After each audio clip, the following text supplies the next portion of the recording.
আমি ঝন্টু বড়াইকের কাছে যাব এবং তারপরে মানসদার কাছে যাব। মানসদার কাছে একেবারে নির্দিষ্ট একটি বলতে পারেন আমার এজেন্ডা, সেটা নিয়েই মানসদার কাছে যাবো। কিন্তু ঝন্টু বড়াইকের কাছে বোঝার চেষ্টা করছি, সত্যি মমতা বন্দ্যোপাধ্যায় যে কথাগুলো মীনাক্ষীকে বললেন এটা কি বিশ্বাসযোগ্য? মমতা বন্দ্যোপাধ্যায়ের হাতে পুলিশ আছে, প্রশাসন আছে, আইবি আছে।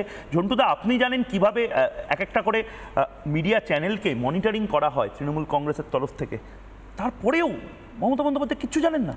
আর না জানার তো আরও বিপজ্জনক। এই ফিরহাদ হাকিম, হামিদুলরা তো ভয়ঙ্কর সব কথা বলে যাবেন আরও। হ্যাঁ, প্রথমেই বলি, দেখো এটা একদম দিনের আলোর মতো পরিষ্কার যে মমতা ব্যানার্জি যে ম্যান মার্কিং পলিটিক্সটা করে, যে আমি আমার মতো সামান্য অধ্যাপক সন্ধ্যাবেলায় রসুন সন্ধ্যায় কি বলে যাচ্ছি, পরের দিন আমার বিশ্ববিদ্যালয় ঘেরাও করে তার সংগঠনের ছেলেমেয়েরা বুঝিয়ে দেয় যে দিদিভাই কিন্তু প্রত্যেককে রিপাবলিক বাংলা দেখেন, দেখে এগুলো পুরোটাই মনিটর করে। ম্যান মার্কিং মমতা ব্যানার্জি সবচেয়ে বড় plus point, man marking West বেঙ্গলে হয় এবং সেটাই সাকসেস, তার ভোটের সাকসেস এই জায়গায়। আমি এবার মৌখিক অন্য জায়গায় বলছি যে এই যে তোমাদের চ্যানেল গিয়েছে না, হঠাৎ করে তোমরা না খুব বাজে বাজে জায়গায় বাজে বাজে সময় পৌঁছে যাও। সেকুলার সতীদের একটা সমাবেশ চলছে, সেকুলার সতী। এই যে সেকুলার সতী এরা ভুলে গেছে, দেখো আমি ধর্ম মানি না, আমার ধর্ম বলতে আমার পিতা, আমার মা ওপার বাংলার থেকে বলতে পারো খুব বাজে ভাষায় লাথি খেয়ে এখানে এসছে, এসে এক আদিবাসী পরিবারে আশ্রয় নিয়ে আমাকে এই জায়গাটা আমরা আসতে পেরেছি। বলছি আমরা যে সেকুলারিজমটা দেখাই না, এই সেকুলারিজমটা একটা অদ্ভুত সেকুলারিজম, যে রাজপথে দাঁড়িয়ে একটা নির্দিষ্ট ধর্মীয় সম্পদ তুমি ধর্ম নাই মানতে পারো, তাই বলে এটা নয় যে আরেকটা লোক ধর্ম মানলে পরে তার একটা নিষিদ্ধ খাবারকে খেয়ে আমি প্রমাণ করি আমি কত বড় সেকুলার।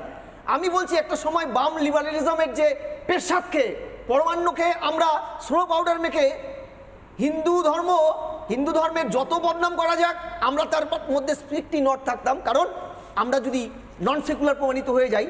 আজকে এই আশ্চর্য নীরবতা কিন্তু হিন্দু বাঙালি নামক একটা বড় স্কেলকে গ্রাস করছে। তার থেকে মমতা ব্যানার্জি তো চন্দনদা ভালোই বললেন যে উনি তো শুধু হিন্দু কেন, আমি তো ডায়াসিস অফ ক্যালকাটা কি হিন্দু সংগঠন। শোনো, প্রথম কথা হচ্ছে এই যে একটা রেজিমেন্টেড পার্ট, আমি নাম ধরে বলছি মুসলিম, ততটা রেজিমেন্টেড হিন্দুও নয় খ্রিস্টানও নয়, খ্রিস্টানদের সংখ্যা আরো কম।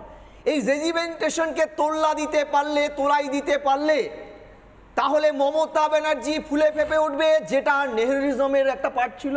না, আমি এই জায়গাতে আপনাকে একটু অবজেক্ট করছি, তার কারণ সংখ্যালঘু সম্প্রদায়ের মানুষও কিন্তু বিরক্ত।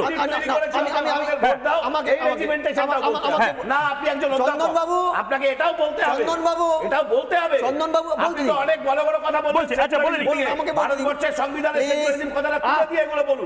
চন্দনবাবু, ভারতবর্ষের সেকুলারিজম বললে পরে এই পুরনো আমাকে বলতে দিবেন। সেকুলারিজম মানে হচ্ছে ফিরহাদ হাকিম এই কথা বললে নীরব থাকা, সেকুলারিজম মানে হচ্ছে হিন্দুরা একথাও বিজেপি।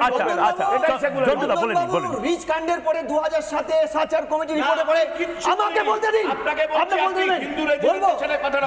বলবো আপনি যখন মুসলিম ভোট শিফট করে যাচ্ছে বামেদের থেকে, বুদ্ধবাবুর মতো সেকুলার লোককে শিলিগুড়ির জনপদে বলতে হয়েছিল বঙ্কিম শরৎ সাম্প্রদায়িক।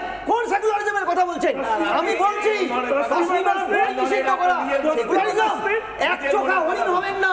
আমি হিন্দু হয়ে বলছি রাম মন্দির এইভাবে প্রকাশ্যে বলছি সনাতন ধর্মের নামে সন্ত্রাস ঠিক হয়নি, কিন্তু আপনারা বলেছেন কি একদিকে হিন্দু মন্দির আর একদিকে বিকাশবাবু ঝন্টুদা বলেনি। আচ্ছা, চন্দনদার জন্য চন্দনদারও ভোট ব্যাংক কমে যেতে পারে। আচ্ছা ঠিক আছে,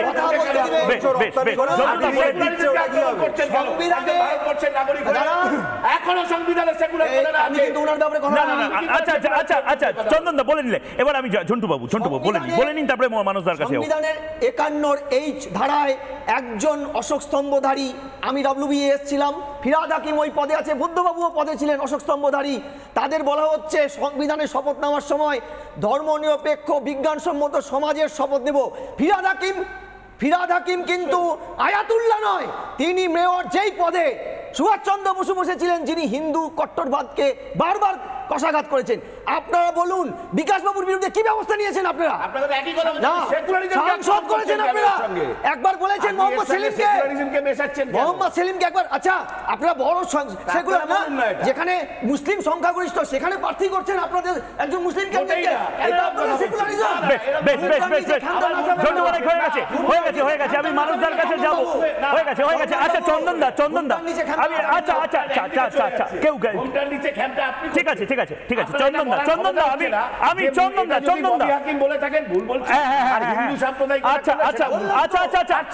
আচ্ছা চন্দনদা আপনারা তো সংবিধান বাঁচানোর লড়াইটা করছেন, হ্যাঁ করছেন তো, আমরাই তো বাঁচাচ্ছি, বাঁচলো। ববি হাকিমের নামে কটা এফআইআর করেছেন? ববি হাকিমের নামে কটা এফআইআর করেছেন? ববি হাকিম যে কথাটা বলেছে আর্টিকেল 25 ইন্ডিয়ান কনস্টিটিউশনের আর্টিকেল 25 এর বিরোধী। আর্টিকেল 25 বলে free profession, practice and propagation of religion. Certificate দিচ্ছে, ববি হাকিম প্রকাশ্যে দাওয়াতে ইসলামে আসার কথা বলছেন, আপনারা কতগুলো এফআইআর করেছেন? মোহাম্মদ সেলিম ববি হাকিমের নামে এফআইআর করতে গেছেন, আচ্ছা যোগী জানি ওই যোগী রপ্তা যোগী করে যাচ্ছেন। না ভুলটাকে ভুল বলুন দাদা, ভুলটাকে ভুল। আচ্ছা বেশ, আমি মানুষদা বেশ আর হিন্দু সাম্প্রদায়িক যারা বলছে ঠিক কথা, বেশ এটাই আমরা এক্সপেক্ট করি একজন অধ্যাপকের। বেশ আচ্ছা মানুষদা আমি আবার সুযোগ পেলে আমি আবার আপনার কাছে যাবো। মানুষদা আমি আপনার কাছে এই কাগজ রেখে দিয়ে বলছি, এখানে একটা লাইন আমাকে খুব বিব্রত করেছে। আওয়ার কমিউনিটি বললেই আমি এই যে লেটার হেডটা আছে, চোখ তাকিয়ে দেখলাম চার্চ অফ নর্থ ইন্ডিয়া, নিচে তাকিয়ে দেখলাম, দেখুন এখানেই আমি একটাও মিথ্যা কথা বলছি না। পরিতোষ ক্যানিং, রেভারেন্ড পরিতোষ ক্যানিং, তিনি হচ্ছেন bishop of diocese of Kolkata. Our community মানে তারা বলছেন আমাদের সম্প্রদায়, সেই সম্প্রদায়টা খ্রিস্টান। আবার অন্যদিকে ববি হাকিম যে কথাটা বলছেন, আমি জানি না চন্দনদাদের কি কম্পালশন আছে, মোহাম্মদ সালিম কেন ববি হাকিমের নামে এফআইআর করবেন না, কিন্তু ববি হাকিম আবার যে কথাটা বলছেন সেটা আবার সেকশন আর্টিকেল 25 ইন্ডিয়ান কনস্টিটিউশন বিরোধী। তাহলে কেন এই দ্বিচারিতাটা হচ্ছে দাদা? আমি তো বুঝতে পারছি না। আমি গর্বের সাথে হিন্দু বলছি। প্রথম কথা আপনি কি দুর্ভাগ্য মনে করেন যে আপনি হিন্দু পরিবারে জন্মেছেন? না আমি গর্বের সাথে বলি আমি হিন্দু, আমি গর্বের সাথে বলি আমি ভারতীয়। আমি দুর্ভাগা নই, আমি অভাগা নই। ময়ূক রঞ্জন ঘোষ নাম নিয়ে আমি জন্মেছি, আমি গর্বের সাথে বলি। প্রবলেমটা কি?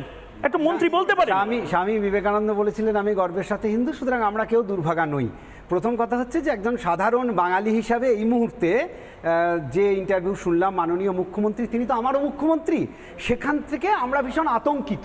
তার কারণ পশ্চিমবঙ্গে এত বড় ঘটনা ঘটে যাওয়ার পর তিনি স্পষ্টভাবে বলছেন আমি কিছু দেখিনি, আমি কিছু শুনিনি। যদি এটা সত্যি হয় তাহলে অতি দ্রুত তার চোখের চিকিৎসা করানোর দরকার, তার কানের চিকিৎসা করানোর দরকার, এবং সেটা রাজ্যবাসীর পক্ষ থেকে। কারণ আমাদের মনে হচ্ছে যে তাহলে মুখ্যমন্ত্রী নিশ্চয় তার চোখের দোষ হয়েছে, তার কানের দোষ হয়েছে, তার মানসিক সমস্যা হয়েছে, যে কারণে পশ্চিমবঙ্গে এত বড় ঘটনা ঘটে যাওয়ার পর একজন মুখ্যমন্ত্রী বলতে পারেন আমি কিছু দেখিনি, আমি কিছু শুনিনি। সুতরাং আমাদের অনুরোধ, যারা সাধারণ মানুষ, মুখ্যমন্ত্রীর দ্রুত চিকিৎসার ব্যবস্থা করা হোক, সেটা রাজকোষের টাকা থেকে হোক, তার নিজের ব্যক্তিগত টাকা থেকে হোক। কারণ এত বড় ঘটনার পরে একটা রাজ্যের মুখ্যমন্ত্রী, যিনি আমারও মুখ্যমন্ত্রী, তিনি বলেন কি করে যে আমি কিছু দেখিনি, আমি কিছু শুনিনি। দ্বিতীয় ব্যাপার হচ্ছে যেটা নিয়ে বিতর্ক হচ্ছিল, আমি মনে করি ফিরহাদ হাকিম কিছু ভুল বলেননি, কোন সাম্প্রদায়িক না, কোন সাম্প্রদায়িক কথাবার্তা একদম। আমি রীতিমতো আমি বলছি, আমি বলিনি, আমি কোরআন পড়েছি, আমি 3টে হাদিস পড়েছি, যত হাদিস আছে, মুসলিম হাদিস, বুখারী হাদিস এবং তিরমিজি হাদিস। হাদিস এবং কোরআন অনুসারে একটা বক্তব্য খুব স্পষ্ট। হাদিসের একটা আছে মুমিন আর একটা হচ্ছে কাফের।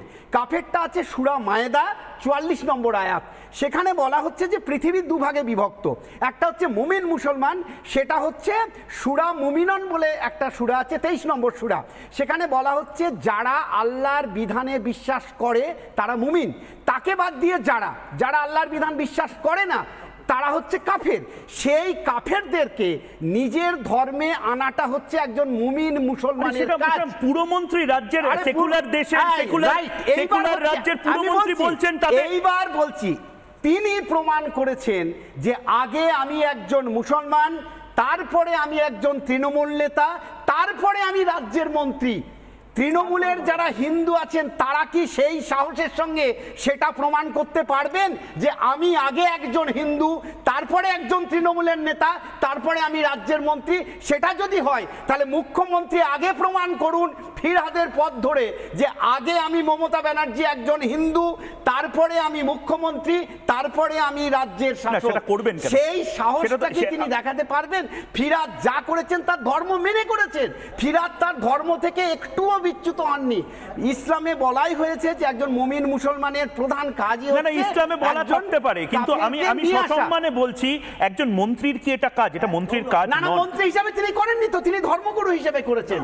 তার কাছে আগে ধর্ম, পরে মন্ত্রী। ঝন্টু বারিক 10 সেকেন্ড। প্রথম কথা, একজন অশোক স্তম্ভধারী বিয়ে করলেও সরকারকে জানাতে হয়, প্রপার্টি কিনলেও জানাতে হয়। আমাকে ডিক্লারেশন দিতে হয়েছিল WBES থাকাকালীন।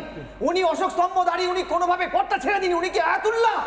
উনি পুরমন্ত্রী এবং রেসপেক্টেড মন্ত্রী সংবিধানে। মেয়র পর্যন্ত বাবুরা বলছেন ধর্ম নিরপেক্ষ সংবিধান আছে, দাবি তুলছেন না কেন ওই পদ থেকে উনি সরে যেতে? বেশ